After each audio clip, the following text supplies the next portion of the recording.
What's up, guys? In today's video I'm going to be showing you a website that this guy Aaron reached out to me on Twitter to tell me about this website he created to track his battles in Go Battle League, and I've been testing it out for the last few weeks or so at least. I can't remember, it was kind of off and on, but I was using some of the first iterations of it, and he's made a lot of changes and improvements to the site, and it's really awesome. And so I'm just going to go right into it to show you. It is called gobattlelog.com, so just how it sounds. And yeah, let's just go right into the screen recording and look at it. Okay, so here is the general layout, and what you're going to do first is select your league. So you're going to pick whichever league. Let's just say we're in Master League right now, and you can select Premier, and then you can enter in your team. Now, entering in your team is a little tricky at first if you're not, and if you want to look at a quick start guide, you can always click this, and it'll pop up a little video and show you how to do it.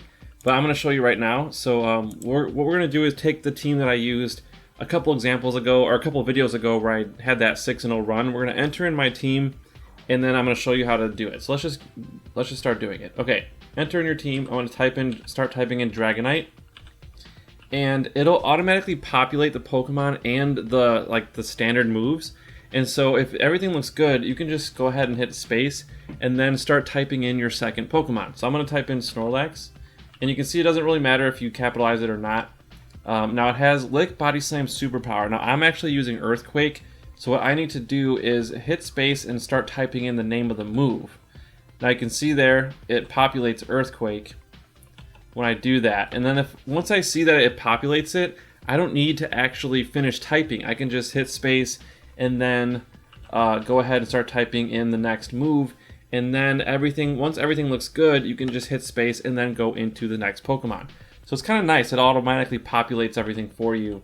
So Gyarados, I'm going to type in that. Now you see how it says Dragon Breath. I don't want that, so I'm going to do Waterfall. Now you see here how it's starting to automatically populate something else, but once you finish typing it, it'll usually fix itself. So yeah, you have Waterfall, and then we have what else was I using? Crunch. So I'm going to type that, already put it in. Actually, see, I kind of started putting something else in.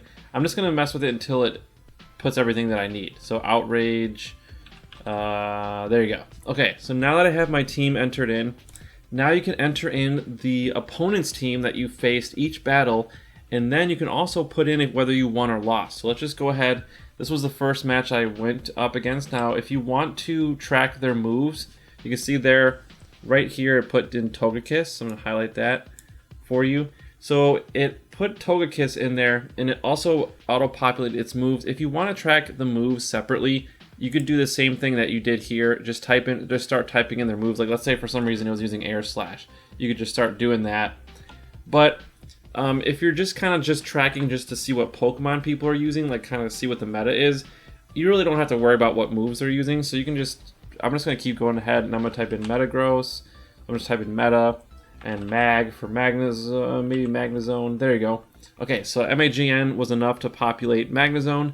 And then if you hit space, you can type in a W or capital W.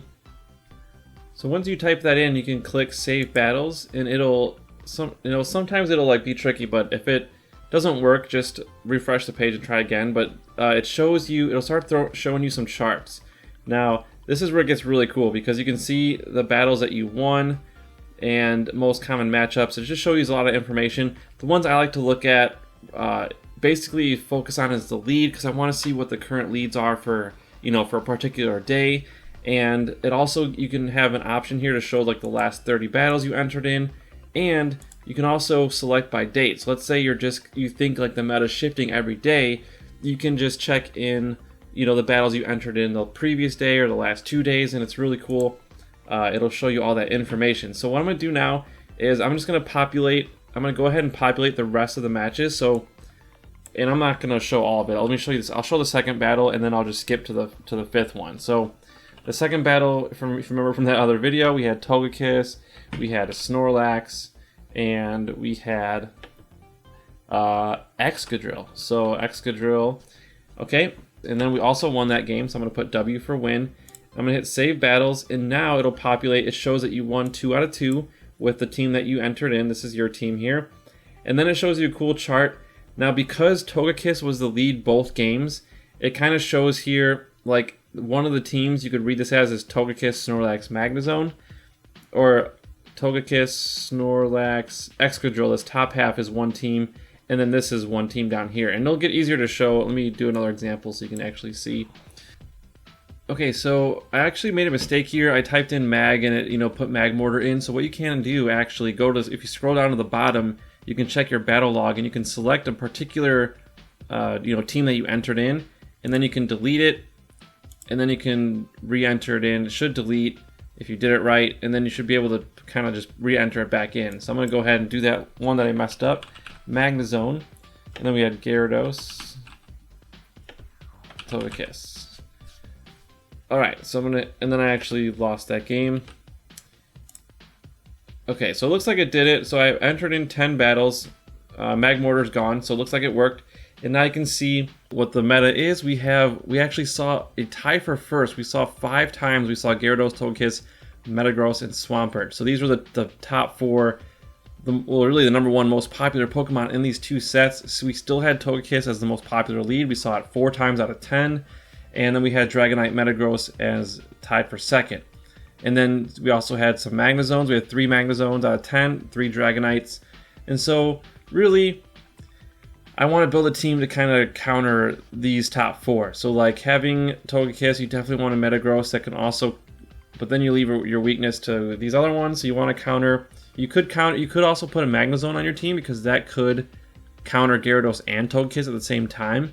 And then it's also a pretty decent matchup against Metagross. You just have to worry about Earthquake. So you could put Magnezone on your team.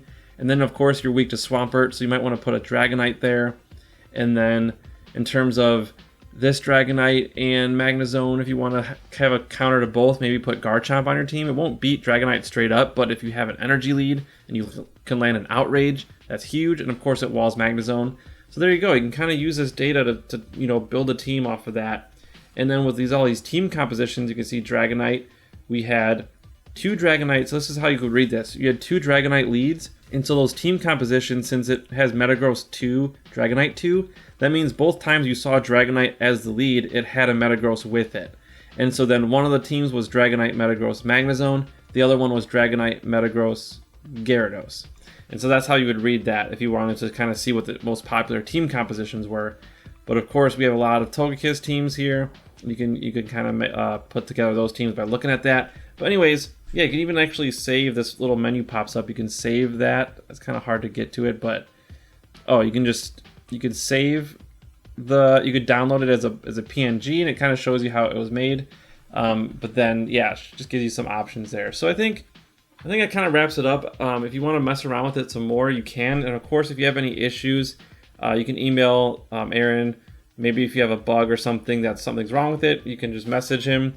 But yeah, he's doing this for free, so he's doing it on his spare time. So I don't know how fast you would hear back from him if you do email him, but I really do like this website. It's really good, easy to read charts, and definitely good for tracking your battles. So if you like this video, please hit that like button and subscribe if you haven't already. And if you have any comments, questions, or just general feedback, please post in the comment section below. Love to hear from you guys. And yeah, thanks again for watching, and we will see you tomorrow.